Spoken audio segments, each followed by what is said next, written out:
आपके मन में कई सारे सवाल होंगे एसओप के बारे में। चलिए इस वीडियो में उसे क्लियर करते हैं। सबसे पहले समझते हैं कि ईएसओपी पॉलिसी होती क्या है। सोच लीजिए कि आप एक कंपनी में काम कर रहे हैं और आपको ये मौका मिलता है कि आप अपनी कंपनी के शेयर्स खरीद सकते हैं, और वो भी मार्केट प्राइस से काफी कम प्राइस पर। ये एक ऐसी स्कीम है जिसमें कंपनी अपने एम्प्लॉयज को कंपनी के शेयर्स देने का ऑप्शन देती है।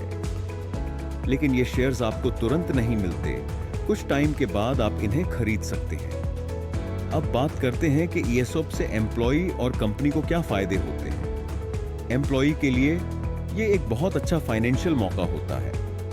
इमेजिन कीजिए, आपने कुछ सालों तक अपनी कंपनी में काम किया और आपको ईएसओप्स दिए गए। अगर कंपनी का स्टॉक मार्केट में प्राइस बढ़ता है तो आपको अपने शेयर्स को बेचकर अच्छा मुनाफा मिल सकता है। कंपनी के लिए भी यह फायदेमंद होता है, क्योंकि जब एम्प्लॉयज को कंपनी के शेयर्स मिलते हैं तो उनका मोटिवेशन बढ़ता है। एम्प्लॉयज अपना काम ज्यादा मेहनत से करते हैं, क्योंकि उन्हें लगता है कि अगर कंपनी का ग्रोथ होगा तो उनका प्रॉफिट भी बढ़ेगा।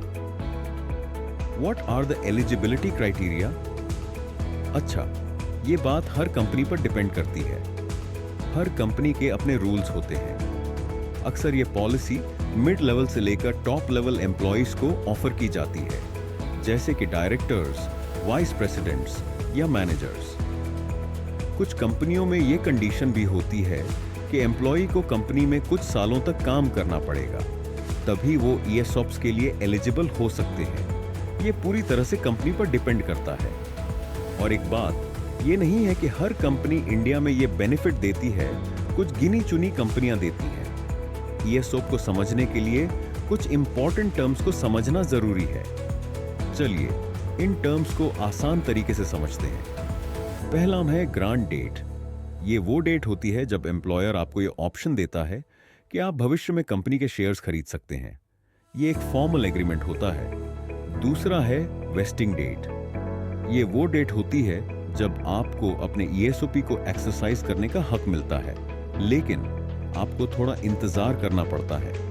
अगर आपने अपना काम अच्छे से किया है और कंपनी में कुछ समय बिताया है, तभी आपको ये ऑप्शन मिलता है। तीसरा है वेस्टिंग पीरियड। ये वो टाइम ड्यूरेशन होता है जब तक आपको अपने ईएसओप्स को एक्सरसाइज करने का राइट नहीं मिलता। अगर आप कंपनी के साथ रहते हैं तो आपको ये मौका मिलता है। चौथा टर्म है एक्सरसाइज पीरियड। एक बार जब आपको शेयर्स लेने का राइट मिल जाता है तो आपको ये ऑप्शन एक कर्टन पीरियड के अंदर एक्सरसाइज करना होता है। ये पीरियड कंपनी डिसाइड करती है। पांचवा है एक्सरसाइज प्राइस। ये वो प्राइस होती है जो आपको कंपनी के शेयर्स खरीदने के लिए देनी पड़ती है। ये प्राइस आमतौर पर मार्केट वैल्यू से काफी कम होती है।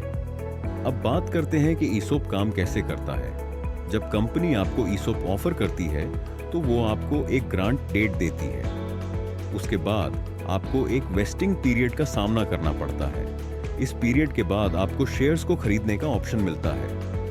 अगर आप कंपनी से छुट्टी लेते हैं या रिटायर हो जाते हैं तो कंपनी आपके शेयर्स को मार्केट वैल्यू पर बायबैक कर सकती है। Taxation on ESOP. अब बात करते हैं टैक्सेशन की। जब आप ईएसओप्स को एक्सरसाइज करते हैं तो उस पर टैक्स लगता है।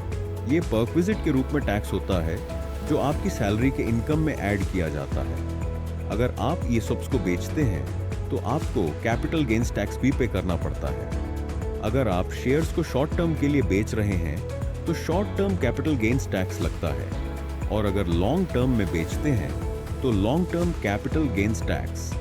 नोट, FY 2020-22 से अगर कोई एम्प्लॉय एलिजिबल स्टार्टअप से ईएसओपी प्राप्त करता है तो उसे ऑप्शन एक्सरसाइज करने के साल में टैक्स नहीं देना पड़ता। जो टीडीएस परक्विसाइट पर होता है वो डिफर कर दिया जाता है, और ये टैक्स तब पे करना पड़ता है जब इनमें से कोई भी इवेंट हो। ईएसओप्स अलॉटमेंट के 5 साल पूरे हो जाएं, एम्प्लॉय अपने ईएसओप्स को बेच दे, एम्प्लॉय की एम्प्लॉयमेंट टर्मिनेट हो जाए। जब एम्प्लॉय ईएसओप्स को बेचता है एज अ कैपिटल गेन, तो एम्प्लॉय को ये ऑप्शन होता है कि वो शेयर्स बेच सकता है एक कर्टन प्राइस पर, जो कि एक्सरसाइज डेट पर जो एफएमवी था उससे काफी कम होगा। जब एम्प्लॉई अपने शेयर्स बेचता है तब एक और टैक्स इवेंट होता है। सेल प्राइस और एफएमवी के बीच का जो डिफरेंस होता है उसे कैपिटल गेन्स के रूप में टैक्स किया जाता है। क्या आपको इसके बारे में और जानकारी चाहिए? लीगल वेरीफायर को कांटेक्ट कीजिए और लाइक, फॉलो और सब्सक्राइब करना मत भूलिए।